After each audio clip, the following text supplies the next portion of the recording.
Hello, അസ്സലാമു അലൈക്കും. എന്തൊക്കെയാണ് വിശേഷം? എല്ലാവർക്കും സുഖമല്ലേ? അപ്പോൾ ഇന്ന് ഞാൻ കാണിക്കുന്നത് നല്ല വൈറൽ ട്രെൻഡിങ് ആയിക്കൊണ്ടിരിക്കുന്ന നമ്മളെ ടർക്കിഷ് ഡോണർ കബാബാണ് കാണിക്കുന്നത് കേട്ടോ. അപ്പോൾ ടർക്കിഷ് ഡോണർ കബാബ് നമുക്ക് വീട്ടിൽ ഫ്രൈ പാനിൽ എങ്ങനെയാണ് ചെയ്യാന്നുള്ളത് കേട്ടോ. പെട്ടെന്ന് ഒരു 5-6 മിനിറ്റിൻ്റെ ഉള്ളിൽ നമുക്ക് ഈ ഒരു ടർക്കിഷ് കബാബ് വെന്തും കിട്ടും. അടിപൊളിയായിട്ട് ഭയങ്കര നൈസായിട്ട് ഷവർമൻ്റെ ഒക്കെ സ്ലൈസ് പോലെ നമുക്ക് വീട്ടിൽ എങ്ങനെയാണ് സെയിം ടേസ്റ്റിൽ ഉണ്ടാക്കുക എന്നുള്ളതാണ് കാണിക്കുന്നത്. സിമ്പിളാണ് കേട്ടോ. അപ്പോൾ ദാ ഈ ഒരു ടർക്കിഷ് ഡോണർ കബാബ് ഉണ്ടാക്കാൻ വേണ്ടിയിട്ട് ഒരു മീഡിയം സൈസുള്ള ഉള്ളി എടുത്തിട്ടുണ്ട്. അത് ഞാനിത് ഒന്നിങ്ങനെ മുറിച്ച് വെച്ചാണ് കേട്ടോ. ചോപ്പറിൽ അരിയാനുള്ളതാണ്. പിന്നെ അതാ ഒരു വലിയ അല്ലി 4 അല്ലി വെളുത്തുള്ളി എടുത്ത് വെച്ചിട്ടുണ്ട്. പിന്നെ ഒരു പച്ചമുളക്. പച്ചമുളക് എന്ന് പറയുന്നത് ഇന്ത്യൻ പച്ചമുളകല്ല, അറബിക് പച്ചമുളക് കേട്ടോ. എന്നുവെച്ചാൽ ഗൾഫിലൊക്കെ കിട്ടുന്ന കുറച്ച് എരിവ് കുറവുള്ള പച്ചമുളക്. അപ്പോൾ ഇത് മൂന്നും കൂടെ നമുക്ക് ആദ്യം ഒന്ന് ഒരു ചോപ്പറിൽ ഇട്ടിട്ട് നന്നായിട്ട് ഒന്ന് അരച്ചെടുക്കണം. അപ്പോൾ മിക്സി ആണ് കയ്യിലുള്ളതെന്ന് വെച്ചാൽ മിക്സിയിൽ ജസ്റ്റ് ഇങ്ങനെ ഒന്ന് പൾസ് മോഡിലിട്ടിട്ട് ഒന്ന് ക്രഷ് ചെയ്ത് എടുത്താൽ മതി. അരച്ചെടുക്കൽ തന്നെയാണ്, പക്ഷെ മിക്സിയിലാകുന്ന സമയത്ത് വല്ലാണ്ടങ്ങ് മഷി പോലെ അരഞ്ഞു പോകും. അത് ഒഴിവാക്കാനാണ് പൾസ് മോഡ് ചെയ്യണത്. ഇപ്പോൾ ഇത് കണ്ടില്ലേ, ഈ ഒരു പാകത്തിലാണ് നമ്മളിത് ചോപ്പ് ചെയ്തെടുക്കേണ്ടത്. ഇനി ഇതിൽ 2 സാധനം കൂടെ ചേർക്കുന്നുണ്ട്. ഒരു 1/4 കഷ്ണം തക്കാളിയും കൂടെ ഇട്ട് കൊടുക്കുന്നുണ്ട്. പിന്നെ ഒരു ചെറിയ പീസ് ക്യാപ്സിക്കം കൂടെ ഇട്ട് കൊടുക്കുന്നുണ്ട് കേട്ടോ. ഇത് രണ്ടും വെള്ളമുള്ള സാധനമാണ്, അതുകൊണ്ട് ലാസ്റ്റ് ഇട്ട് കൊടുത്താൽ മതി. എന്നിട്ട് ഇതും കൂടെ ചേർത്ത് നന്നായിട്ട് ഒന്നും കൂടെ ഒന്ന് അരച്ചെടുക്കുക. ഇപ്പോൾ അതാ നന്നായിട്ട് അരച്ചിട്ടുണ്ട്. അപ്പോൾ അതും കൂടെ വരുന്ന സമയത്ത് നന്നായിട്ട് വെള്ളം വരും കേട്ടോ, വെള്ളത്തിൻ്റെ അംശം കൂടും. അപ്പോൾ ഇതിനെ ഇനി നമുക്കൊന്ന് അരിച്ചെടുക്കണം. ഇതിലത്തെ വെള്ളം നമുക്ക് ഒഴിവാക്കിയിട്ട് ഇതിൻ്റെ എന്താ പറയുക, ആ ഒരു ഇത് മാത്രം മതി കേട്ടോ. അപ്പോൾ ഞാനിത് അരിപ്പയിലേക്ക് ഒഴിച്ച് കൊടുത്തിട്ടുണ്ട്. എന്നിട്ട് ഇതൊരു സ്പാച്ചിൽ വെച്ചിട്ട് നന്നായിട്ടൊന്ന് പ്രസ് ചെയ്ത് ഇതിനൊന്ന് അരിച്ചെടുക്കുക. അപ്പോൾ അത് കണ്ടില്ല, നന്നായിട്ട് ഇതിൽ വെള്ളമുണ്ട്. ആ ഒരു തക്കാളിയിൽ നിന്നും ക്യാപ്സിക്കത്തു നിന്നും ഉള്ളിൽ നിന്നൊക്കെ വന്നിട്ടുള്ള വെള്ളമാണിത്. അപ്പോൾ നന്നായിട്ട് ഇതിനൊന്ന് പിഴിഞ്ഞെടുക്കുക. ഇനിയിപ്പോൾ ഈ പിഴിഞ്ഞ ഇത് വെള്ളം നമുക്ക് ആവശ്യമില്ല, വെള്ളം ഒഴിവാക്കുക കേട്ടോ. ഇനിയിപ്പോൾ വേണ്ടിയെന്ന് പറഞ്ഞാൽ ഈ ഒരു ഡോണർ കബാബ് ഉണ്ടാക്കാൻ വേണ്ടിയിട്ട് ഏതെങ്കിലും ടൈപ്പിലുള്ള മീറ്റ് എടുക്കുക കേട്ടോ. അരച്ച മീറ്റാണ് വേണ്ടിയത്. മിൻസ്ഡ് ബീഫോ അല്ലെങ്കിൽ മിൻസ്ഡ് മട്ടണോ അല്ലെങ്കിൽ മിൻസ്ഡ് ചിക്കനോ ഏത് വേണമെങ്കിലും എടുക്കാം. ഞാനിവിടെ എടുത്തത് ബീഫാണ് കേട്ടോ. അപ്പോൾ അതാ ഞാൻ അരച്ച് വെച്ചിട്ടുള്ള ബീഫാണ്. അതിലേക്ക് ഇതാ നമ്മൾ ഈ പിഴിഞ്ഞ് വെച്ചിട്ടുള്ള ഈ ഒരു ഉള്ളിൻ്റെ മിക്സ് ഇട്ട് കൊടുക്കുക. ഇനിയിപ്പോൾ ഇതിലേക്ക് കുറച്ച് മസാലപ്പൊടികൾ വേണം. ഞാനെല്ലാം ഡിസ്ക്രിപ്ഷനിൽ കൊടുക്കുന്നുണ്ട് കേട്ടോ ഇൻഗ്രീഡിയൻസ്. ഇതിപ്പോൾ ഗാർലിക് പൗഡറാണ് 1 ടേബിൾ സ്പൂൺ. പിന്നെ വേണ്ടത് പാപ്രിക്ക പൗഡറാണ്, അതും 1 ടേബിൾ സ്പൂൺ. പിന്നെ വേണ്ടത് ചെറിയ ജീരകത്തിൻ്റെ പൊടിയാണ് 1/2 ടീസ്പൂൺ. പിന്നെ വേണ്ടത് മല്ലിപ്പൊടിയാണ്, അതും 1/2 ടീസ്പൂൺ. പിന്നെ ഒരു 1/4 ടീസ്പൂൺ ഗരം മസാലൻ്റെ പൊടിയും വേണം കേട്ടോ. ഇത്രയും സാധനങ്ങൾ മൊത്തം നമ്മളെ സ്പൈസസിലേക്ക് ചേർത്ത് കൊടുക്കുക. ഇനിയിപ്പോൾ ആവശ്യത്തിന് ഉപ്പ് ചേർത്ത് കൊടുക്കുക. അരച്ച ഇറച്ചി ആയതുകൊണ്ട് തന്നെ നേരിയ ഉപ്പേ ചേർക്കാവൂ കേട്ടോ. ഉപ്പ് പെട്ടെന്ന് പിടിക്കും. ഇപ്പോൾ ഒരു 1/2 ടീസ്പൂണൊക്കെ ഉപ്പ് മതിയാവും. പിന്നെ അത് കുറച്ച് കുരുമുളകും കൂടെ വേണം കേട്ടോ. ക്രഷ് ചെയ്ത കുറച്ച് കുരുമുളകും കൂടെ ഇട്ട് കൊടുക്കുക. അതൊക്കെ ഓരോരുത്തരുടെ എരിവിനനുസരിച്ച് ഇട്ട് കൊടുക്കുക. ഞാനിപ്പോൾ ഒരു 1/2 ടീസ്പൂണോളം കുരുമുളകും കൂടെ ഇട്ട് കൊടുത്തിട്ടുണ്ട്. ഇനിയിപ്പോൾ ലേശം 1 ടേബിൾ സ്പൂൺ ഒലിവ് ഓയിലും കൂടെ ചേർത്ത് കൊടുക്കുന്നുണ്ട്. ഇനി ഇതെല്ലാം കൂടെ കൈവച്ചിട്ട് നന്നായിട്ട് ഇതിനൊന്ന് കുഴച്ചെടുക്കുക കേട്ടോ. നന്നായിട്ട് എല്ലായിടത്തും എല്ലാം മിക്സ് ആവണം. ഉപ്പും മസാലയൊക്കെ എല്ലായിടത്തും ആവുന്ന രീതിയിൽ നന്നായിട്ട് കുഴച്ചെടുക്കുക. അപ്പോൾ ഈ ഡോണർ കബാബിനുള്ള ഈ മീറ്റിൻ്റെ മിക്സാണിത്. ഇത് നന്നായിട്ട് കുഴച്ചതിന് ശേഷമാണ് ഇത് നമ്മൾ റെഡിയാക്കാൻ വേണ്ടി പോകുന്നത്. ഇതിങ്ങനെ മസാല ഒന്നും തേച്ചിട്ട് നമ്മൾ കുറേ നേരം വെക്കുകയൊന്നും വേണ്ട കേട്ടോ. ഇത് ഇപ്പം തന്നെ ഉണ്ടാക്കുക. നമ്മൾ മസാല തേച്ച് പിടിപ്പിക്കുകയൊന്നും വേണ്ട. അരച്ച ഇറച്ചിയല്ല, അതിൽ പെട്ടെന്ന് അങ്ങ് പിടിക്കും. അപ്പോൾ നന്നായിട്ട് മിക്സ് ചെയ്ത് വെച്ചിട്ടുണ്ട്. ഇനിയിപ്പോൾ വേണ്ടിയെന്ന് പറഞ്ഞാൽ ഇത് ഉണ്ടാക്കണമെങ്കിൽ നമുക്ക് നിർബന്ധമായിട്ടും വേണ്ടിയ ഒരു സാധനം എന്ന് പറയുന്നത് പാച്ച്മെൻറ്റ് പേപ്പർ എന്ന് പറഞ്ഞിട്ട് ഇങ്ങനെ വാങ്ങിക്കാൻ വേണ്ടി കിട്ടും കേട്ടോ. ഞാൻ എല്ലാ വീഡിയോസിലും കാണിക്കുന്നതാണ് പാച്ച്മെൻറ്റ് പേപ്പർ. അറിയാത്തവർക്ക് വേണ്ടിയിട്ടാണ് ഇങ്ങനെ കാണിക്കുന്നത്. ഇങ്ങനെ വാങ്ങാൻ വേണ്ടി കിട്ടും. ഇതെന്ന് വെച്ചാൽ സാധാരണ ബേക്കിംഗ് പേപ്പർ അല്ല, ഇത് എല്ലാത്തിനും ഉപയോഗിക്കാൻ പറ്റും. എണ്ണയിലേക്കൊക്കെ ഡയറക്റ്റ് ഈ പേപ്പറിൽ ഇട്ടിട്ട് പൊരിക്കുകയൊക്കെ ചെയ്യുക. മീൻ പൊരിക്കാനോ അല്ലെങ്കിൽ അങ്ങനത്തെ എല്ലാത്തിനും ഉപയോഗിക്കാൻ പറ്റുന്ന പേപ്പറാണിത്. അപ്പോൾ നമുക്ക് ഈ ഡോണറ്റ്സ് ഒക്കെ ഉണ്ടാക്കുന്ന നിങ്ങൾ കാണലുണ്ടാവും. ആ ഒരു പേപ്പറിൽ ഉണ്ടാക്കിയിട്ട് ആ എണ്ണയിലേക്ക് പേപ്പറോടൊക്കെ ഇടുന്നത്. എന്നിട്ട് ഈ പേപ്പർ ഇങ്ങ് എടുത്താൽ മതി. അപ്പോൾ അങ്ങനെ എല്ലാത്തിനും ഉപയോഗിക്കാൻ പറ്റുന്ന പേപ്പറാണ് പാച്ച്മെൻറ്റ് പേപ്പർ എന്ന് പറയുന്നത്. അപ്പോൾ അങ്ങനത്തെ പാച്ച്മെൻറ്റ് പേപ്പർ എടുക്കുക. നിങ്ങളുടെ അടുത്തുള്ള ഫ്രൈ പാനിൻ്റെ വലിപ്പത്തിനനുസരിച്ചുള്ള പീസാക്കി മുറിച്ചെടുക്കുക കേട്ടോ. അപ്പോൾ ഞാനിങ്ങനെ നീളത്തിൽ മുറിച്ച് വെച്ചിട്ടുണ്ട്. എന്നിട്ട് അതിലേക്ക് കുറച്ച് നമ്മൾ കുഴച്ച് വെച്ചതിന് ആ ഒരു മിക്സ് എടുക്കുക. എന്നിട്ട് വേറൊരു പാച്ച്മെൻറ്റ് പേപ്പർ ഇതിൻ്റെ മേലെ വെച്ച് കൊടുക്കുക. എന്നിട്ട് ഇതാ കൈ വെച്ചിട്ട് നന്നായിട്ടൊന്ന് പ്രസ് ചെയ്ത് കൊടുത്തതിന് ശേഷം നമ്മൾ സാധാരണ പത്തിരിൻ്റെ കുഴലില്ലേ, നമ്മൾ ചപ്പാത്തിയൊക്കെ പരത്തുന്ന കുഴൽ, അത് വെച്ചിട്ട് ഇതിനൊന്ന് നന്നായിട്ട് നേരെ ഇതാക്കിയിട്ട് ആ ഒരു പേപ്പറിൽ കംപ്ലീറ്റ് ആ ലെവലിൽ ഒന്ന് പരത്തിയെടുത്താൽ മതി കേട്ടോ. നല്ല നൈസായിരിക്കണം ഇറച്ചി ഉണ്ടാവേണ്ടത്, തീരെ കട്ടി ഉണ്ടാവാൻ പാടില്ല. അപ്പോൾ ശ്രദ്ധിച്ചിട്ട് നന്നായിട്ടൊന്ന് പരത്തിയെടുക്കുക. അപ്പോൾ ഈ പാച്ച്മെൻറ്റ് പേപ്പറിൽ ഒട്ടിപ്പിടിപ്പിക്കൊന്നുമില്ല. അപ്പോൾ അതുകൊണ്ട് തന്നെ അതിൽ വേറെ എണ്ണ തേക്കുക അങ്ങനെ ഒന്നും ചെയ്യേണ്ടിയില്ല കേട്ടോ. അപ്പോൾ അത് ആ ഒരു പേപ്പറിൻ്റെ അതേ ഷേപ്പിൽ ഞാനിത് നന്നായിട്ട് പരത്തി നൈസാക്കി പരത്തി വെച്ചിട്ടുണ്ട്. ഇതിപ്പോൾ കണ്ടില്ല. അപ്പോൾ 1/2 കിലോ ബീഫാണ് ഞാൻ എടുത്തത് കേട്ടോ മെഷർമെൻറ്റ്. ഇപ്പോൾ അത് ആ ഒരു മേലൊട്ടിച്ച ആ ഒരു പാച്ച്മെൻറ്റ് പേപ്പർ ഞാൻ എടുത്തിട്ടുണ്ട്. ഇനി ഇതിനെന്താ ചെയ്യേണ്ടതെന്ന് വെച്ചാൽ ഇത്രയും നൈസാക്കി നമ്മൾ പരത്തി വെച്ചില്ലേ, ഇതിനെ ഇനി ഈ ഒരു പാച്ച്മെൻറ്റ് പേപ്പറോട് കൂടി നമ്മളിതൊന്ന് മടക്കി എടുക്കണം കേട്ടോ. അപ്പോൾ ഈ ഒരു രീതിയിൽ ഒരു 2 ഇഞ്ച് ഒരു കനത്തിൽ ഇങ്ങനെ ഒന്ന് വീതിയിൽ, കനത്തിൽ നല്ല വീതിയിൽ ഇങ്ങനെ മടക്കി മടക്കി എടുക്കുക. ആ ഒരു പേപ്പറോടൊക്കെയാണ് മടക്കി എടുക്കേണ്ടത്. കണ്ടില്ലേ. അപ്പോൾ ഇതാ ഫുള്ളായിട്ട് ഇങ്ങനെ പരത്തി എടുത്തിട്ടുണ്ട്. ഇതേപോലെ എല്ലാം ഒന്ന് ഇങ്ങനെ ആക്കിയെടുക്കണം കേട്ടോ. ഈ ഒരു 1/2 കിലോ ഇറച്ചി വെച്ചിട്ട് ഇങ്ങനത്തെ കുറേ എണ്ണം ഉണ്ടാക്കാൻ വേണ്ടി പറ്റും. കുറഞ്ഞ ക്വാണ്ടിറ്റി നമുക്ക് ഇറച്ചി ആവശ്യമുള്ളൂ. ഇപ്പോൾ ഇതുപോലെ ബാക്കിയുള്ള എല്ലാം ചെയ്തെടുക്കുക. ഇപ്പോൾ ഞാനെല്ലാം ഇവിടെ ചെയ്ത് വെച്ചിട്ടുണ്ട്. ഇപ്പോൾ ഈ ഒരു 1/2 കിലോൻ്റെ ഇറച്ചിൻ്റെ അളവിൽ എനിക്കിപ്പോൾ കിട്ടിയെന്ന് പറഞ്ഞാൽ 5 എണ്ണമാണ് കേട്ടോ. അപ്പോൾ അതാ 3 എണ്ണം 2 എണ്ണം എൻ്റെ കയ്യിലുണ്ട്. അപ്പോൾ 5 റോളാക്കിയിട്ടാണ് ഞാനിപ്പോൾ ഇവിടെ ചെയ്ത് വെച്ചിട്ട്. ഇനിയിപ്പോൾ 2 രീതിയിലാണ് ഞാൻ കാണിച്ചു തരുന്നത്. ഒന്നിപ്പോൾ ഇതാ അവന് ഓവനിലേക്ക് വെക്കുന്നുണ്ട്. പകുതി ഞാൻ ഓവനിലേക്ക് വെച്ച് കൊടുക്കുന്നുണ്ട്. ഓവനിൽ വെക്കണമെങ്കിൽ ഇതാ ആ ഒരു പാത്രത്തിൽ ഞാൻ ചെറുതായിട്ടൊന്ന് ഒലിവ് ഓയിലൊന്ന് ബ്രഷ് ചെയ്ത് കൊടുക്കുന്നുണ്ട് കേട്ടോ, ചെറുതായിട്ട് ഒന്ന് ബ്രഷ് ചെയ്തതിൻ്റെ ശേഷം ഒരു 2-3 റോൾ ഞാൻ ഈയിൽ വെച്ച് കൊടുക്കുന്നുണ്ട്. ബാക്കി നമ്മൾ ഫ്രൈ പാനിലാണ് ചെയ്ത് കാണിക്കുന്നത്. അപ്പോൾ അതാ ഇതിൽ 3 എണ്ണം പോകും. അപ്പോൾ 3 എണ്ണം വെച്ച് കൊടുത്തിട്ടുണ്ട്. ഇനി ഇതിലേക്ക് കുറച്ച് വെജിറ്റബിൾസും കൂടെ വേണം കേട്ടോ, ഗ്രില്ല് ചെയ്ത് ഇതിൻ്റെ കൂടെ തന്നെ കഴിക്കാനുള്ളത്. അപ്പോൾ അതിന് വേണ്ടി വെജിറ്റബിൾസ് എന്ന് പറയുന്നത് അതാ കുറച്ച് തക്കാളി എടുത്ത് വെച്ചിട്ടുണ്ട്. പിന്നെ ചെറിയ സൈസുള്ള ഉള്ളിയാണിത്, ഏറ്റവും ഒരു 3 എണ്ണം എടുത്ത് വെച്ചാണ്. പിന്നെ ഇവിടെ കുറച്ച് ക്യാപ്സിക്കം, അതേപോലെ തന്നെ ഞാൻ നേരത്തെ പറഞ്ഞ പോലെ എരിവില്ലാത്ത നമ്മളെ ഗൾഫിൽ കിട്ടുന്ന പച്ചമുളകാണിത്. ആ ഒരു പച്ചമുളക് കുറച്ച് അധികം എടുത്ത് വെച്ചിട്ടുണ്ട്. ഇനിയിപ്പോൾ ഇതിൻ്റെ ഒരു മസാല തേച്ച് കൊടുക്കണം കേട്ടോ. ജസ്റ്റ് ഒന്ന് ചെറുതായിട്ടൊന്ന് ഉപ്പ് ഇട്ട് കൊടുക്കുക. പിന്നെ വേണ്ടി കുറച്ച് പാപ്രിക്ക പൗഡർ ഇട്ട് കൊടുക്കുന്നുണ്ട്.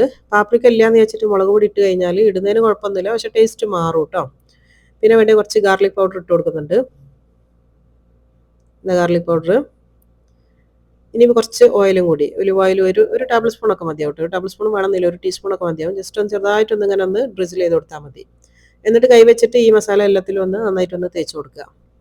അപ്പോൾ ഈ വെജിറ്റബിൾസ് നമ്മൾ ഗ്രില്ല് ചെയ്ത് കഴിക്കുന്ന സമയത്ത് വെജിറ്റബിൾസിനും നല്ല ടേസ്റ്റ് ഉണ്ടാവും. ഈ ഒരു മസാലയൊക്കെ ഇതിൽ വരുന്നുണ്ടല്ലോ. എന്നിട്ട് ഞാനൊരു ഇങ്ങനത്തെ സ്റ്റിക്കിൽ ഒന്ന് സ്റ്റിക്ക് ചെയ്ത് കൊടുക്കുന്നുണ്ട്. ബാർബിക്യൂ സ്റ്റിക്ക് ഇങ്ങനെ വാങ്ങിക്കാൻ വേണ്ടി കിട്ടും, ബാംബു സ്റ്റിക്കാണിത്. ഇല്ലെങ്കിൽ ഇറുക്കുകളുണ്ടെങ്കിൽ അതിലാക്കിയാലും മതി. അപ്പോൾ നമ്മൾ ഇഷ്ടം പോലെ എങ്ങനെ വേണമെങ്കിലും നമുക്ക് അങ്ങനെ ഒരു അറേഞ്ച്മെൻറ്റ് വേണമെന്നൊന്നുമില്ല. ഇഷ്ടമുള്ള രീതിയിൽ എല്ലാ വെജിറ്റബിൾസും ഒന്ന് ഇങ്ങനെ കോത്ത് വെച്ച് കൊടുക്കാം. നമ്മൾ എടുക്കുന്ന പാത്രത്തിൻ്റെ വലുപ്പത്തിനനുസരിച്ച് ചെയ്ത് കൊടുക്കുക കേട്ടോ. ബാക്കിയുള്ള പിന്നെ ഈ സ്റ്റിക്ക് നീളം കൂടുതലാണെങ്കിൽ മുറിച്ച് കൊടുത്താൽ മതി. എൻ്റെ അടുത്ത് ഇപ്പോൾ വരുന്നത് വലിയ സ്റ്റിക്കാണ്, അപ്പോൾ ഞാനതൊന്ന് മുറിച്ചെടുക്കുന്നുണ്ട്. അതിൻ്റെ സൈസ് പകുതി നമുക്ക് മുറിച്ചങ്ങ് കളഞ്ഞാൽ മതി. ഒന്നും കൂടെ വെച്ച് കൊടുക്കുന്നുണ്ട് കേട്ടോ, ഒന്നും കൂടെ പോവും. ഇപ്പോൾ അത് വെച്ച് നോക്കാം, ഇത് റെഡി ആയിരിക്കും. ഇത് കണ്ടില്ലേ? അപ്പോൾ ഞാനിത് ബാക്കിയുള്ള പീസ് അതിൽ നിങ്ങൾ മുറിച്ചെടുക്കുന്നുണ്ട്. ഇത് വേണ്ടില്ലേ? ഇനി നമുക്കിത് ഈ ഒരു പാത്രത്തിലേക്ക് വെച്ച് കൊടുക്കാം. ഇതുപോലെ ബാക്കിയുള്ള എല്ലാം ഇങ്ങനെ ചെയ്തെടുക്കാം കേട്ടോ. ഇപ്പോൾ അത് ഓവനിലേക്ക് വെക്കാനുള്ളത് ഇതാ ഞാൻ 2 ഭാഗത്തായിട്ട് ഇങ്ങനെ വെജിറ്റബിൾസും വെച്ച് കൊടുത്തിട്ടുണ്ട്. ഇതിന് നമുക്ക് ഓവനിൽ ബേക്ക് ചെയ്യുകയാണ് ചെയ്യുക. 200 ഡിഗ്രിയിൽ 20 മിനിറ്റാണ് ഇത് ബേക്ക് ചെയ്യുന്നത് കേട്ടോ. ഇനിയിപ്പോൾ അടുത്തതെന്ന് പറയുന്നത് അതാ ഈ ഒരു വലുപ്പത്തിലുള്ള ഫ്രൈ പാനാണ് ഞാൻ എടുക്കുന്നത്. സാധാരണ ഓവനില്ലാത്ത ആൾക്കാർക്ക് ചെയ്യുന്നത്. അപ്പോൾ പാൻ ഒന്ന് ചൂടായതിന് ശേഷം നല്ല സിമ്മിലാക്കി വെക്കണം. എന്നിട്ട് ഇതാ അതിലേക്ക് ഈ റോൾ ഇങ്ങനെ ഇറക്കി വെച്ച് കൊടുക്കാം. എന്നിട്ട് ഇതാ മൂടി വെച്ചിട്ട് സിമ്മിൽ ഒരു 3-4 മിനിറ്റ് നേരം ഇങ്ങനെ വേവിക്കാം. അപ്പോൾ അത് വേവണ നേരം കൊണ്ട് ടർക്കിഷ് ചില്ലി സോസ് ഉണ്ടാക്കണം. ഇതെന്ന് വെച്ചാൽ ഇവിടെ കിട്ടുന്ന എരിവില്ലാത്ത മുളകാണ് കേട്ടോ. ഇതിന് പകരം നിങ്ങൾക്ക് കാശ്മീരി മുളക് എടുത്താലും മതി. ഇനിയിപ്പോൾ അതിലേക്ക് ഇതാ ഒരു 2-3 ടേബിൾ സ്പൂൺ ചില്ലിൻ്റെ കൂടെ തന്നെ ടൊമാറ്റോ പേസ്റ്റും കൂടെ വേണം. ചില്ലി പേസ്റ്റാണ് ഉണ്ടാക്കുന്നത് കേട്ടോ. പിന്നെ വേണ്ടത് കുറച്ച് കെച്ചപ്പാണ്. ഒരു 2 ടേബിൾ സ്പൂൺ കെച്ചപ്പ് വെച്ച് കൊടുത്തിട്ടുണ്ട്. പിന്നെ അത് ആവശ്യത്തിന് ഉപ്പ് ചേർത്ത് കൊടുക്കുക. പിന്നെ കുറച്ച് വിനെഗർ വേണം, 1 ടീസ്പൂൺ വിനെഗറും കൂടെ ചേർത്ത് കൊടുത്തിട്ടുണ്ട്. ഇതിന് നന്നായിട്ട് ഒന്ന് അരച്ച് കൊണ്ടുവരട്ടെ. ഈ മുളക് ഏതാന്ന് വെച്ചാൽ നമ്മളെ ക്യാപ്സിക്കത്തിൻ്റെ ചോപ്പ് എന്ന് പറയില്ലേ, ക്യാപ്സിക്കല്ല, നമ്മളാ ഒരു നമ്മളെ ബജിമുളകിൻ്റെ ഒരു ചോപ്പ് കാണും, സൂപ്പർ മാർക്കറ്റിലൊക്കെ വാങ്ങിക്കാൻ കിട്ടുന്നതാണ്. ഇപ്പോൾ നന്നായിട്ട് അരച്ചെടുത്തിട്ടുണ്ട്. ഇത് നമ്മളെ സോസ് ഇവിടെ റെഡിയായി. ഇനിയിപ്പോൾ അതാ ഒരു 3-4 മിനിറ്റ് ആയിട്ടുണ്ട്. ഇനിയിപ്പോൾ ഇതൊന്ന് തിരിച്ചിട്ട് കൊടുക്കണം കേട്ടോ. പാനിലാണ് കുറച്ചും കൂടെ ഈസി, പെട്ടെന്നായി കിട്ടും. ഇതിൽ നിന്ന് വെള്ളം വരും കേട്ടോ, അതൊക്കെ അതിൽ തന്നെ കിടന്നങ്ങ് വറ്റിക്കോളും, പ്രശ്നമൊന്നുമില്ല. ഇനി ഇതാ ഇപ്പുറത്തെ ഭാഗം തിരിച്ചിട്ട് കൊടുക്കുക. സിമ്മിലായിരിക്കണം വെച്ച് കൊടുക്കേണ്ടത്, അത് മാത്രം ഒന്ന് ശ്രദ്ധിക്കണം. എന്നിട്ട് ഇത് അടച്ച് വെച്ചിട്ട് ഒരു 3-4 മിനിറ്റ് നേരം കൂടെ ഒരു ഭാഗം കൂടെ ഒന്ന് വേവിച്ചെടുക്കണം. നന്നായിട്ട് പ്രസ് ചെയ്ത് കൊടുത്താൽ മതി. എന്നിട്ടൊന്നും കൂടെ ഒന്ന് അടച്ച് വെക്കുക. 2-3 മിനിറ്റും കൂടെ കഴിഞ്ഞിട്ടുണ്ട്. ഇപ്പോൾ നമ്മൾ ഇത് ഡോണർ കബാബ് റെഡി ആയിന്. അതിലും ഞാൻ കുറച്ച് വെജിറ്റബിൾസും വെച്ച് കൊടുത്തിട്ടുണ്ട് ലാസ്റ്റ് കേട്ടോ. ഇനിയിപ്പോൾ ഇതാ രണ്ടും റെഡി ആയിട്ടുണ്ട്. ഇനി ഇതെല്ലാം ഒന്ന് തുറന്നെടുക്കുക. നമ്മളെ വെജിറ്റബിൾസ് റെഡിയായി, അതുപോലെ തന്നെ കബാബും ഇവിടെ റെഡി ആയിട്ടുണ്ട്. ഇനി അത് പ്ലേറ്റിലേക്ക് മാറ്റുകയാണ്. ഇനി അതുപോലെ തന്നെ വെജിറ്റബിൾസ് നമുക്ക് വേറെ ഒരു പാത്രത്തിലേക്ക് മാറ്റി വെക്കാം. പച്ചമുളകൊക്കെ കണ്ടില്ല, എല്ലാം നന്നായിട്ടൊന്ന് മൊരിഞ്ഞിട്ടുണ്ടാവും കേട്ടോ. അതിൽ എണ്ണ ഒന്നും ഒഴിക്കേണ്ടില്ല, ഇങ്ങനെ തന്നെ ഡയറക്റ്റ് ഇങ്ങനെ ചെയ്തെടുത്താൽ മതി. ഇനിയിപ്പോൾ ഇതാ ഇത് തന്നെ തുറന്ന് കാണിച്ചു തരാം.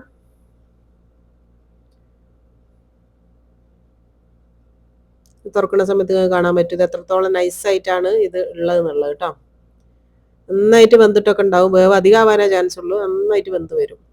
ഇതിൻ്റെ ഒരു നൈസും ഞാൻ കാണിച്ചു തരട്ടെ, എത്രത്തോളം തിന്നായിട്ടാണ് ഈ ഒരു ഇറച്ചി ഉള്ളതെന്നുള്ളത്. എന്നിട്ട് ഇതാ ഈ ഒരു പേപ്പറില്ല, പേപ്പർ ഒന്നും ആവില്ല, അതങ്ങ് കളഞ്ഞു വെച്ചാൽ മതി. ഒരു ആ ഒരു അടിഭാഗത്ത് വന്ന പീസ് ആ ഭാഗം മാത്രം നന്നായിട്ട് മൊരിഞ്ഞിട്ടുണ്ട്. നിങ്ങൾക്ക് അതുപോലെ എല്ലാം മൊരിക്കണം എന്നുണ്ടെങ്കിൽ ആ എല്ലാം വെച്ചിട്ട് ഒന്നും കൂടെ ചെയ്യട്ടെ. ഞാൻ അങ്ങനെ ഫുള്ളായിട്ട് മൊരിച്ചെടുക്കുന്നില്ല. അപ്പോൾ അതാ അടുത്ത രണ്ടാമത്തെ ഞാനിതാ എടുത്തിട്ടുണ്ട്. കണ്ടില്ല, ആ ഒരു പേപ്പർ അങ്ങ് കളയാം. അപ്പോൾ നോക്ക്, ഇതിൻ്റെ ഒരു കട്ടിയും അടിപൊളിയായിട്ട് നന്നായിട്ട് വെന്തിട്ടുള്ള നല്ല ഡോണർ കബാബ് തന്നെയാണിതും. അപ്പോൾ ഇതിന് ബേക്ക് ചെയ്ത് എടുക്കണമെന്നോ അങ്ങനെ ഒന്നും ഇല്ല കേട്ടോ. ഇനിയിപ്പോൾ അടുത്തത് നമ്മൾ ഓവനിൽ വെച്ചത്, അത് നമുക്ക് വെജിറ്റബിൾസ് ആദ്യം മാറ്റാം. ഇത് ഷവർമ ആയിട്ടോ അല്ലെങ്കിൽ എന്താ പറയുക, ഏത് രീതിയിൽ വേണമെങ്കിലും ഈ ഒരു കബാബ് നമുക്ക് കഴിക്കാം കേട്ടോ. നമുക്ക് കുബൂസിൽ റോൾ ചെയ്തിട്ട് കഴിക്കാം, അതുപോലെ ബർഗറിൻ്റെ ബന്നിൻ്റെ ഉള്ളിൽ വെച്ചിട്ട് കഴിക്കാം, അതുപോലെ തന്നെ നീളത്തിലുള്ള ബ്രെഡില്ലേ, സാമൂലി ബ്രെഡ് എന്ന് പറയുന്നത്, ആ ബ്രെഡിൽ വേണമെങ്കിൽ അതിൽ വെച്ചിട്ട് കഴിക്കാം. ഏതൊക്കെ രീതിയിൽ വേണമെങ്കിലും കഴിക്കാം, നല്ല ടേസ്റ്റിയാണ് കേട്ടോ. ഇപ്പോൾ അത് രണ്ട് രീതിയിലുള്ളത് നിങ്ങൾ കണ്ടല്ലോ. ഇനിയിപ്പോൾ ഇതാ ഓരോന്ന് ഇതേപോലെ തന്നെ നമുക്ക് പ്ലേറ്റിലേക്ക് മാറ്റിയെടുക്കാം. നിങ്ങൾ എന്തായാലും ട്രൈ ചെയ്ത് നോക്കണം കേട്ടോ. ഓവനിൽ വേണമെങ്കിൽ ഓവനിൽ ഉണ്ടാക്കി നോക്കാം, ഇല്ലാന്നുണ്ടെങ്കിൽ ഫ്രൈ പാനിൽ വേണമെങ്കിൽ അങ്ങനെ ഉണ്ടാക്കി നോക്കാം. ഭയങ്കര ടേസ്റ്റിയാണ്. നിങ്ങൾ ഷവർമ ഒന്നും കഴിക്കുന്ന പോലെയല്ല, ഒരു വേറൊരു ടേസ്റ്റാണ് കേട്ടോ. ഇത് കഴിക്കാത്ത ആൾക്കാരോടാണ് പറയുന്നത്.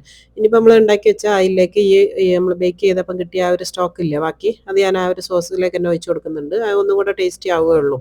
നമുക്കത് കളയണ്ട കേട്ടോ. നല്ല എന്താ പറയുക, നല്ല മസാലയോട് കൂടിയുള്ള ആ ഒരു ബീഫിൻ്റെ സ്റ്റോക്ക് തന്നെയാണത്. അപ്പോൾ അതും കൂടെ മിക്സ് ആക്കിയിട്ട് നമ്മൾ ആ ഒരു ചില്ലി സോസ് റെഡിയാക്കി വെച്ച്, ഇനിയിപ്പോൾ നമ്മൾ ആ ഡോണർ കബാബ് മൊത്തം ഞാനൊരു പ്ലേറ്റിലേക്ക് ഇട്ട് കൊടുത്തിട്ടുണ്ട്. ഇതിപ്പോൾ കണ്ടില്ല, ഇത് നമുക്ക് ചെറിയ ചെറിയ പീസാക്കി ഒന്ന് മുറിച്ചിട്ട് കൊടുത്താൽ മതി. ജസ്റ്റ് എന്താ പറയുക, ഒരു റഫായിട്ട് റാൻഡമായിട്ടൊന്നും ഇങ്ങനെ നമുക്ക് ഒന്ന് പിച്ചിട്ട് കൊടുത്ത് വെച്ചാൽ മതി. അങ്ങനെ ഒരു ഷേപ്പിലൊന്നും വേണമെന്നൊന്നുമില്ല. ഇതിൻ്റെ ഒരു ഇത് കണ്ടില്ല, അപ്പോൾ മൊത്തത്തിൽ ഇങ്ങനെ ഒന്ന് മുറിച്ചിട്ട് കൊടുക്കാം. ഇതിങ്ങനെ വെറുതെ കഴിക്കാൻ തന്നെ നല്ല ടേസ്റ്റാണ് കേട്ടോ. ഇനിയിപ്പോൾ റൊട്ടിയും ബ്രെഡും ഒന്നും കഴിക്കാത്ത ആൾക്കാരൊക്കെ ആണെങ്കിൽ അതൊന്നും ഇല്ലാണ്ട് ഡയറ്റൊക്കെ നോക്കുന്ന ആൾക്കാരാണ് ഡയറക്റ്റ് ഇങ്ങനെ കഴിക്കട്ടെ. എൻ്റെ ബാസിയൊക്കെ ഇത് മാത്രമായിട്ട് കഴിക്കും വെറുതെ. അപ്പോൾ അതെല്ലാം ഞാൻ പിച്ചി വെച്ചിട്ടുണ്ട്. അതുപോലെ തന്നെ നമ്മൾ ഗ്രില്ല് ചെയ്ത എല്ലാ വെജിറ്റബിൾസും അതും ഇവിടെ റെഡിയാക്കി വെച്ചിട്ടുണ്ട്. ഇതിൻ്റെ ഒരു തടി ഞാൻ കാണിച്ചുതരാം. അത് കണ്ടില്ല, വെന്തതിന് ശേഷമുള്ള കട്ടിയാണ് കാണിച്ചിരുന്നത്. ഇത്രയും തിന്നായിട്ട് നമുക്ക് ഇതാക്കി എടുക്കാൻ വേണ്ടി പറ്റും, കണ്ടില്ല. പക്ഷേ ഈ ഒരു പാച്ച്മെൻറ്റ് പേപ്പർ നിർബന്ധമാണ് കേട്ടോ. അതുണ്ടെങ്കിൽ മാത്രമാണ് ഈ ഒരു രീതിയിൽ ചെയ്യുക. പിന്നെ ബേക്കിംഗ് പേപ്പർ, ബട്ടർ പേപ്പർ, ഇതൊന്നും ഈ ഒരു രീതിക്ക് നമുക്ക് ഇങ്ങനെ കുക്ക് ചെയ്യാൻ ഉപയോഗിക്കുന്ന പേപ്പറല്ല. ഇനിയിപ്പോൾ ഞാനിതാ കുറച്ച് പിക്കിൾ ഉണ്ടാക്കി വെച്ചിട്ടുണ്ട്. ഇത് കുക്കുംബറാണ്. അതിൽ കുറച്ച് വിനെഗറും ജീരകത്തിൻ്റെ പൊടിയും കൂടെ ഇട്ട് വെച്ചതാണ്. പിന്നെ കുറച്ച് പാസ്ലി ഇലയും വേണം. ഇനിയിപ്പോൾ അത് അറബിക് കുബൂസാണ് ഞാനിവിടെ എടുത്ത് വെച്ചത്. അറബിക് കുബൂസ് ഇതിപ്പോൾ ഞാൻ വാങ്ങിച്ച കുബൂസാണ്. വീട്ടിലുണ്ടാക്കുന്നതോ ഏതായാലും കുഴപ്പമില്ല. ഇനിയിപ്പോൾ ഇതില്ലാന്നുണ്ടെങ്കിൽ ബ്രെഡോ അല്ലെങ്കിൽ ബന്നോ എങ്ങനെ വേണമെങ്കിലും ചെയ്യാം. ഞാൻ പറഞ്ഞല്ലോ, ഏത് രീതിയിൽ വേണമെങ്കിലും ഇത് കഴിക്കാം. എന്നിട്ട് ഇതിൻ്റെ ഒരു ബേസ് എന്ന് പറയുന്നത് ഈ ഒരു ചില്ലി സോസാണ് കേട്ടോ. ഈ ഒരു ചില്ലി സോസ് എന്ന് പറഞ്ഞാൽ കളർ മാത്രമേ ഉള്ളൂ കേട്ടോ, ഇതിന് എരിവ് തീരെ ഉണ്ടാവില്ല. നല്ല ടേസ്റ്റിയാണ്. ഈ അറബിക് റെസ്റ്റോറൻറ്റിലൊക്കെ പോയാൽ നിങ്ങൾക്ക് ഇത് കിട്ടും. പിന്നെ അത് കുറച്ച് തഹീനിയും കൂടെ വെച്ച് കൊടുക്കുന്നുണ്ട്. തഹീനിയൊക്കെ വേണമെങ്കിൽ മാത്രം. ഇനി നിങ്ങൾക്ക് എന്താ പറയുക, ഗാർലിക് സോസാണ് ഇഷ്ടം എന്നുണ്ടെങ്കിൽ അതും ഇട്ട് കൊടുക്കാം. ഇനിയിപ്പോൾ നമ്മൾ പിക്കിൾ ചെയ്ത് വെച്ചിട്ടുള്ള ആ ഒരു കുക്കുംബർ ഇട്ട് കൊടുക്കുക.